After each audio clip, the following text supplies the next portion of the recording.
Hi everyone, this is Frederick Ancheta again para mag-share sa inyo ng knowledge about your YouTube channels. So make sure to keep watching.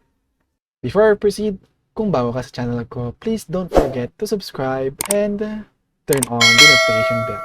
So without any further ado, let's now get started. Intro.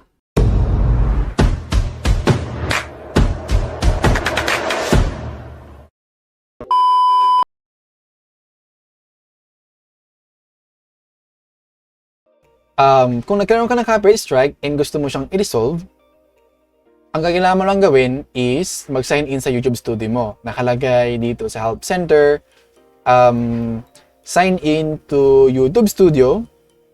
From the left menu, click Content.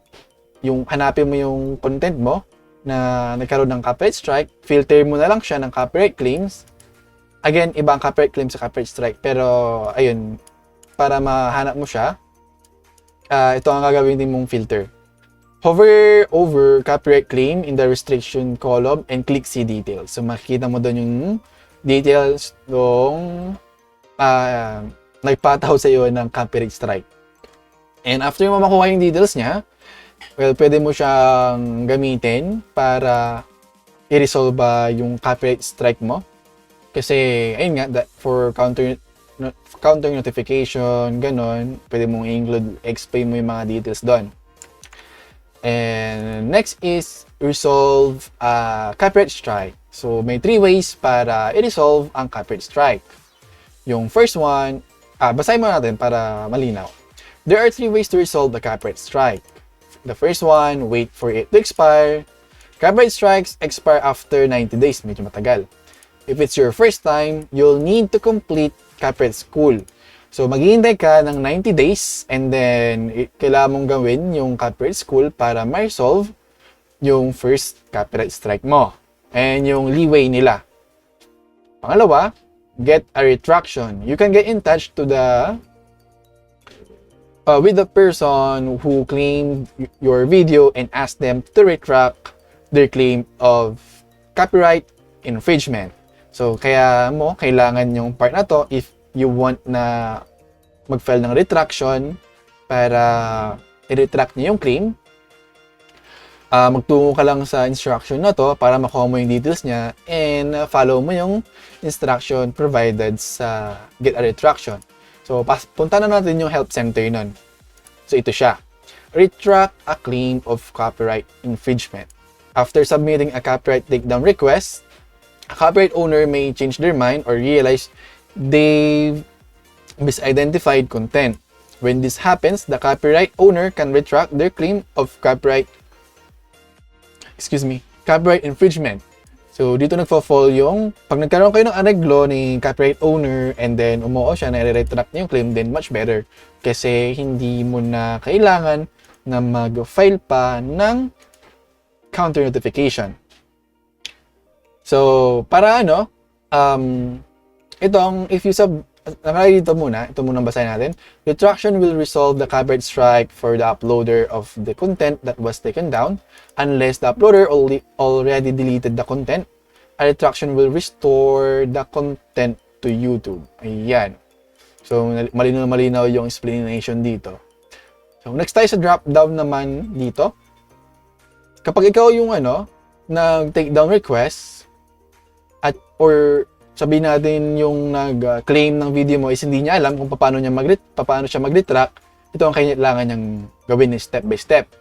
Sabi, if you submitted a takedown request in error, you can retract your copyright infringement claim by sending an email to copyright@youtube.com. Your email should be sent from the same email address or corporate domain you used to submit your original takedown request. If the email address is different, it may not be possible to process your retraction. So, kailangan kung ano yung ginamit mong email na pinang-takedown mo dun sa video, dapat yun yung gamitin mo for retraction kung ikaw yung claimant. So, ito yung step by step kung ano ang gagawin niya. Pwede mong i-provide to sa kanya itong help center na to para alam niya kung anong gagawin niya. So, basahin natin. state of retraction such as, ito, pwede nyo i-copy-paste na lang ito.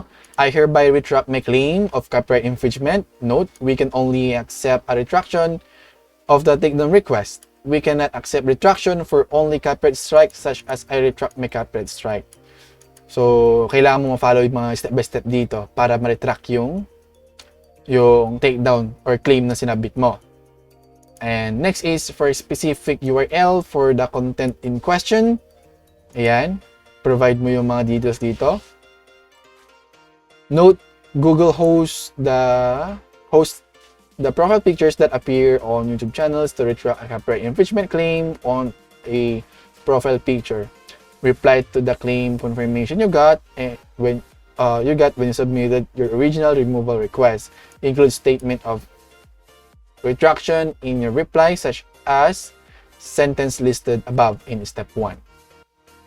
And then, lastly, electronic signature. The copyright owner or authorized agent should enter their full legal name as their signature to the bottom of the email.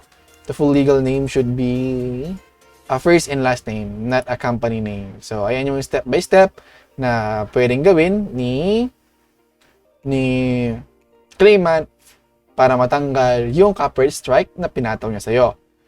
And next tayo, if your content was taken down, if you are a creator affected by a copyright claim, you get in touch with the copyright owner directly to request a retraction. Some creators list ways they can be conducted in their channel. So, pwede mo dong i-click.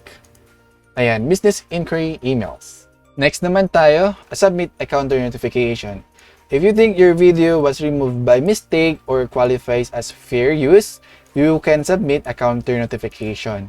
So, yung counter notification, pag click mo yan, yung link, dito ka mapupunta, submit a counter notification.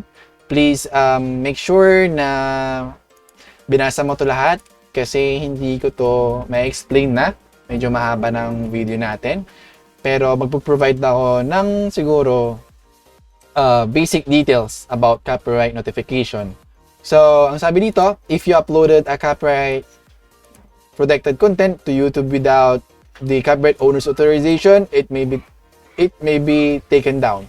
If you believe your video was taken down in error, you can submit a copyright counter notification. So, before you submitted, kailangan mong basahin muna ito para maka-make sure na pasok yung counter notification mo kasi hindi basta-basta itong counter notification. So, sabi niya, basahin na lang natin para sigurado. The video's original uploader or an agent authorized to act on their behalf, such as an attorney, must submit the counter notification. Only submit a counter notification if your video was taken down due to a mistake or misidentification of content, including cases of fair use. So, don't submit counter notification for any other reason. If your video doesn't fit the criteria above, you can wait 90 days for your copyright strike to expire. You can also reach out to the copyright owner directly to request yung sa retraction na napag-usapan natin kanina. Counter notifications for non-video content such as comments or channel banner images must be submitted through free-form counter notification. So, mamaya makikita niyo yun. Note, because Google hosts change profile pictures, you need to submit counter notifications for channel profile pictures through Google's web form. Ayan. So, prepare your counter notification. YouTube requires that your counter notification must meet all legal requirements. Yung nasa taas. Clearly explain your right to use the copyrighted content in your own words. If you think the content was identified as a mistake, explain why in a clear and concise manner. So, dito, evaluate the copyright content. Your counter notification should include details about the specific content claimed in your video. To find these details, check mo lang to, yung steps na to. Before submitting a counter notification, consider the following: who owns the content. Kung sino, ayan, malinaw na malinaw yung explanation dito. Actually, kaya hindi ko na masyadong i-explain pa masyado. If you've used someone else copyrighted work, you can provide evidence of a license or permission to use that content. Is your use of the content protected by fair use, fair dealing, or similar copyright exception? Is the content in the public domain? Yan. So, kailangan magpo-fall dito bago ka mag-file ng copyright notification mo. To submit counter notification, sign in ka lang sa YouTube mo, hanapin mo yung content, filter mo siya gamit yung copyright claims, like yung paano mag-check ng details ng claimant ng video mo. Sa restriction column, hover over copyright claim, click mo yung see details. Under action, select action, submit counter notification. Makikita mo dun may option doon if wala ka pang copyright strike. So, meron doon option. Kasi nagkaroon na ako ng copyright strike din dati, kaya alam ko to. May option doon, so i-click mo lang siya and then lalabas doon yung mga details and then yung mga action na gagawin mo.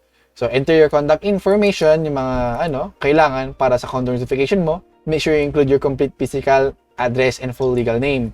If your necessary info is missing from your counter notification, it may be rejected.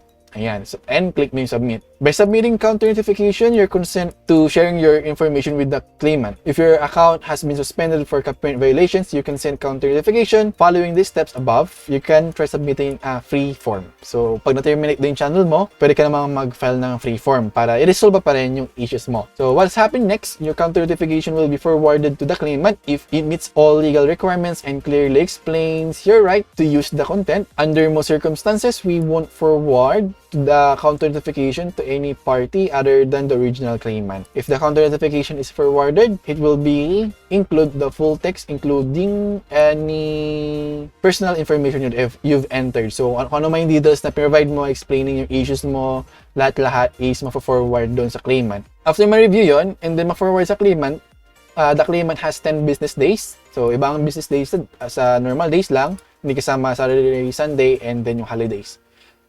As required by copyright law to reply to your counter notification, they'll need to respond with evidence that they've taken legal action to keep the content from being restored to YouTube.